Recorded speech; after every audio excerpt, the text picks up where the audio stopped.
Ora parliamo del significato della rigenerazione urbana con il presidente dell'Ordine degli Architetti, l'architetto Paolo Bon. Buongiorno, benvenuto. Lei fa un intervento e utilizza delle slide anche per spiegare il... Sì, in realtà ho trovato così interessanti gli interventi che non so se è il caso che io segua quello che avevo pensato di dire. Ma cominciamo. Intanto cominciamo, poi sì. vediamo di articolare. C'è qualcos'altro di integrare.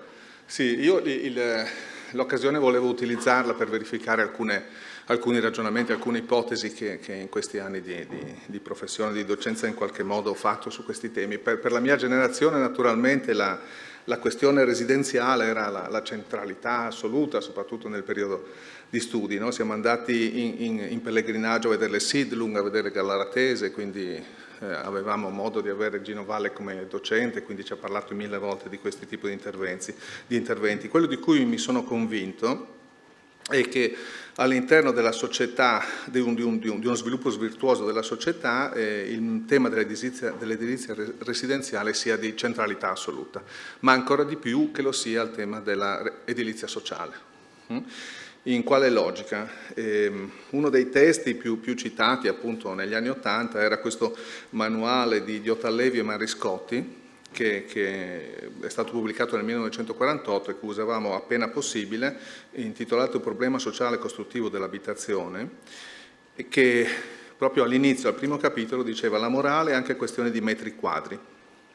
No? Quindi ci hanno in qualche modo insegnato, e io mi sono veramente convinto di questo, che la questione abitativa significa una società virtuosa, in qualche modo è il fondamento di questo ragionamento. Tra l'altro ora c'è un'occasione che credo vada compresa e sfruttata, che è il nuovo PNRR, che ha come obiettivi quelli che credo siano il senso della rigenerazione urbana. Cioè credo che soprattutto l'edilizia sovvenzionata può costituire questo pilastro di questa nuova forma di abitare e perseguire gli obiettivi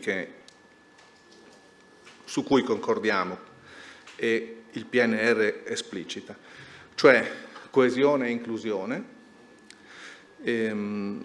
una rivoluzione verde, una transizione ecologica, e tutto questo in una logica di ricerca, perché niente per la nostra disciplina è così interessante come l'edilizia residenziale e l'edilizia sociale. Io di questo sono assolutamente convinto, in buona parte anche per il discorso che faceva prima il professor Furlani, in questa logica di interno-esterno che io forse preferirei declinare in una logica di pubblico e privato, ma insomma poi magari ne parliamo un attimo.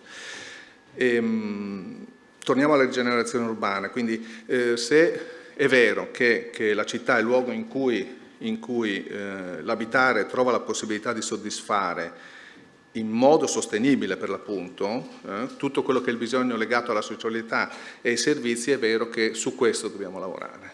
E io avevo preparato alcune diapositive, magari non so, possiamo tornare indietro, vediamo se riesco a riprendere il filo del discorso. Allora, qui, poi il tasto verde, così andiamo a Sì, io volevo mostrarvi questa cosa che credo conosciate tutti, che è il mercato di Santa Caterina a Barcellona, che ha una particolarità, oltre a essere un'opera di grande valore formale, con questi tetti molto caratterizzati da ceramiche colorati, ma a me interessava la parte che sta dietro al mercato di Santa Caterina, in una logica di rigenerazione urbana, che sono abitazioni sociali. È un intervento di social housing fatto da Miraglia e Tagliabue, che ha dato alloggio a circa una quarantina di over 65.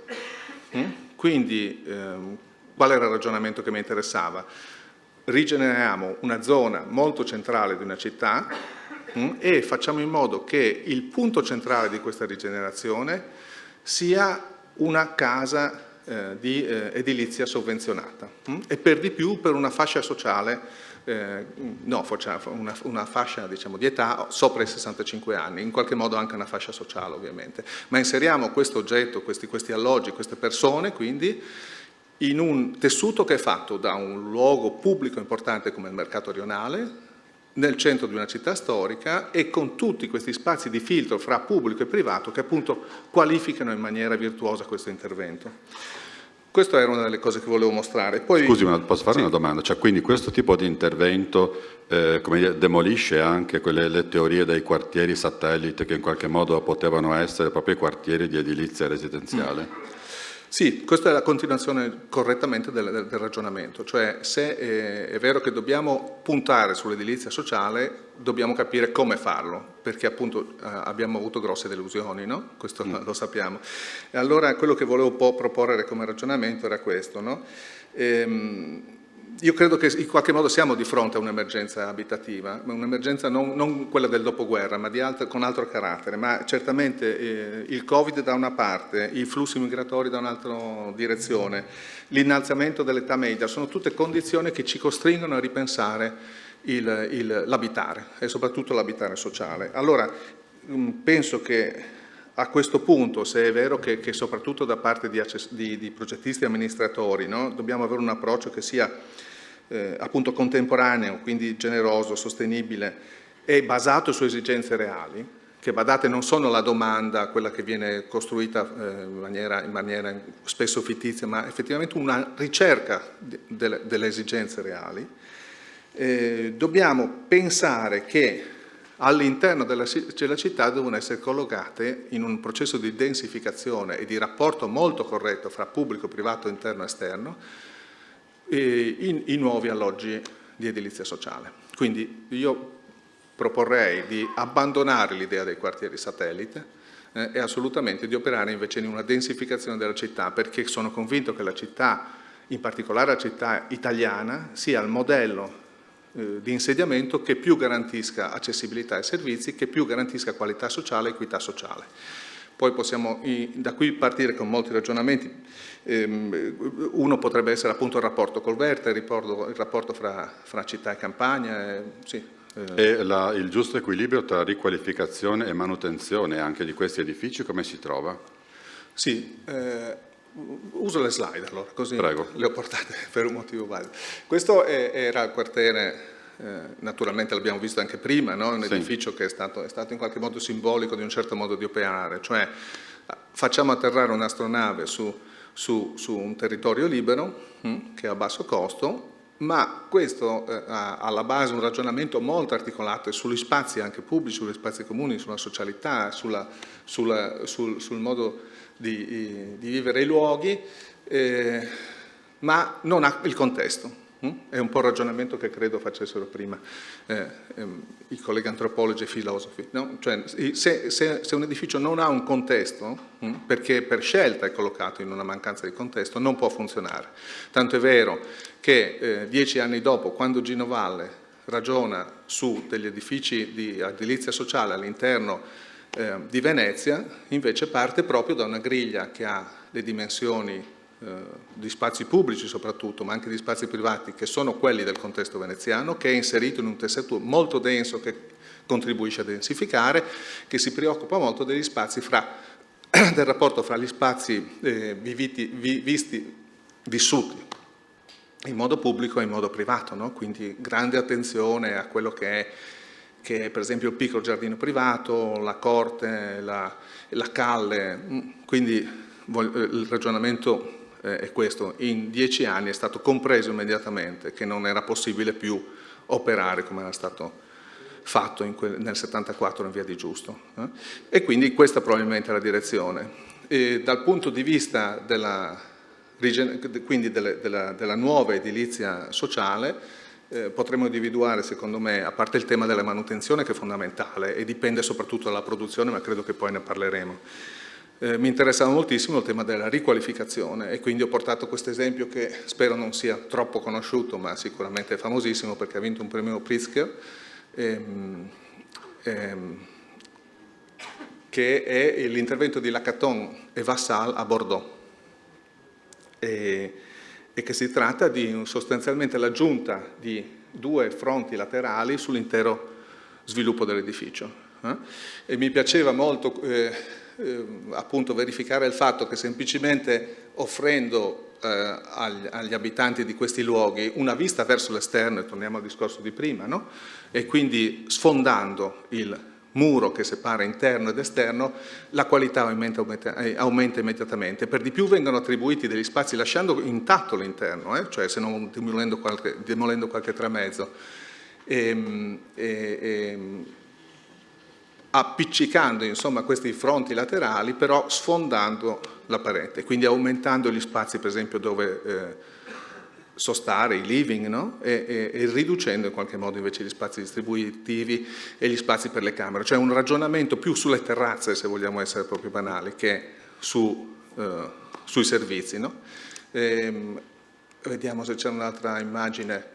No, ma insomma qui credo che si capisca abbastanza bene lo schema. No? Quindi la riqualificazione è sicuramente una logica che dobbiamo perseguire. L'altra logica potrebbe essere quella della nuova costruzione, quindi bisognerebbe comprendere le modalità della nuova costruzione. In base evidentemente anche alle esigenze del momento, perché comunque anche la società ha una sua evoluzione, no? Sì, probabilmente la nuova costruzione non è concessa in questo momento, cioè dobbiamo pensare di riutilizzare, non di riciclare, ancora meglio di riutilizzare.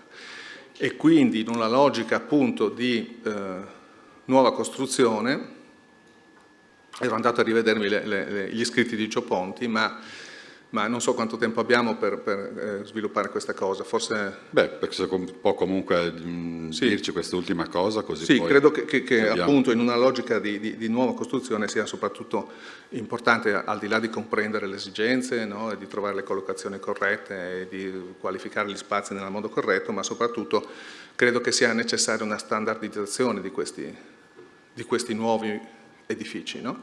Credo che sarà un po' il tema del concorso che forse l'Ater promuoverà, cioè riuscire a comprendere che è necessaria una standardizzazione, ma una standardizzazione che potremmo definire alla Gio Ponti, cioè una casa, lui definiva casa esatta, che non è affatto una omologazione degli alloggi, ma è capire quali processi produttivi consentono in qualche modo di ridurre i costi e migliorare la qualità.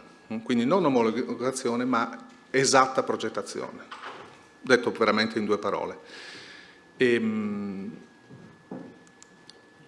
Niente, e poi appunto il ragionamento con cui volevo concludere, questo è il rapporto col verde, ma vediamo quanto tempo abbiamo. Concluda il ragionamento che ecco, ce la facciamo. A me, così, giusto anche come in qualche modo come provocazione, mi interessava farvi dare un'occhiata al fatto che per esempio il quartiere di Via di Giusto ha una quantità di spazi vuoti, perché li definirei proprio vuoti, che è veramente notevole.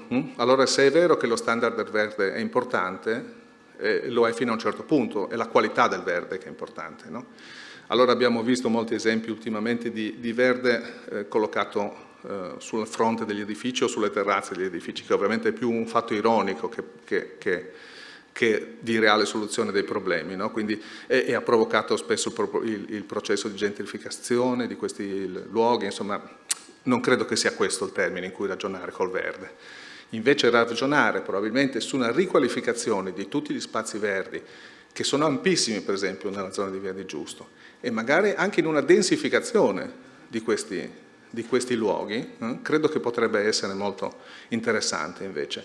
E come esempio c'è questo intervento, anche questo super conosciuto, che è stato realizzato a Copenaghen, in cui si è scelto appunto in una situazione molto simile a quella di Via di Giusto, per molti aspetti, di riqualificare gli spazi vuoti in gran parte con il verde, ma anche con un sistema di articolazione dello spazio pubblico che preveda anche simboli religiosi, come vedete, che preveda diversi utilizzi, che preveda diverse possibilità di aggregazione e quindi sostanzialmente lavorando sul vuoto per riqualificare il pieno. Grazie. Grazie anche per comunque i suggerimenti, perché comunque insomma, l'attenzione al verde, abbiamo visto anche l'esempio che ha portato dei due edifici dove comunque abbattendo i muri, quindi dando una maggiore luminosità anche se vogliamo agli interni, aumenta anche la qualità della vita, quindi insomma sono tutti esempi sui quali